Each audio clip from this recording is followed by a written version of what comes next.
This is a retake of the elevator at IKEA in Lakeside. This is the last lift that we're going to today in IKEA.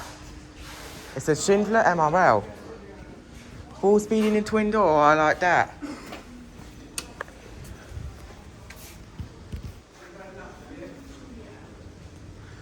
So here he is.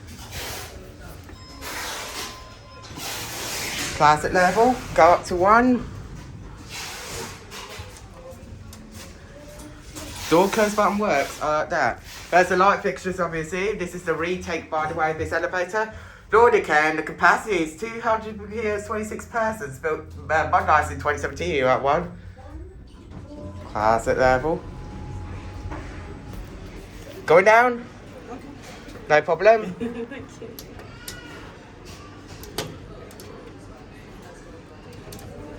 Here we go.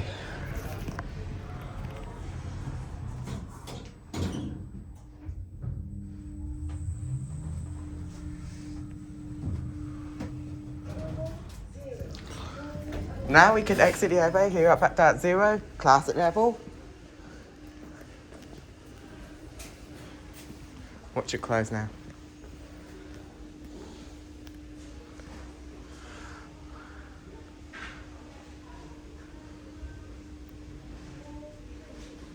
There it goes, and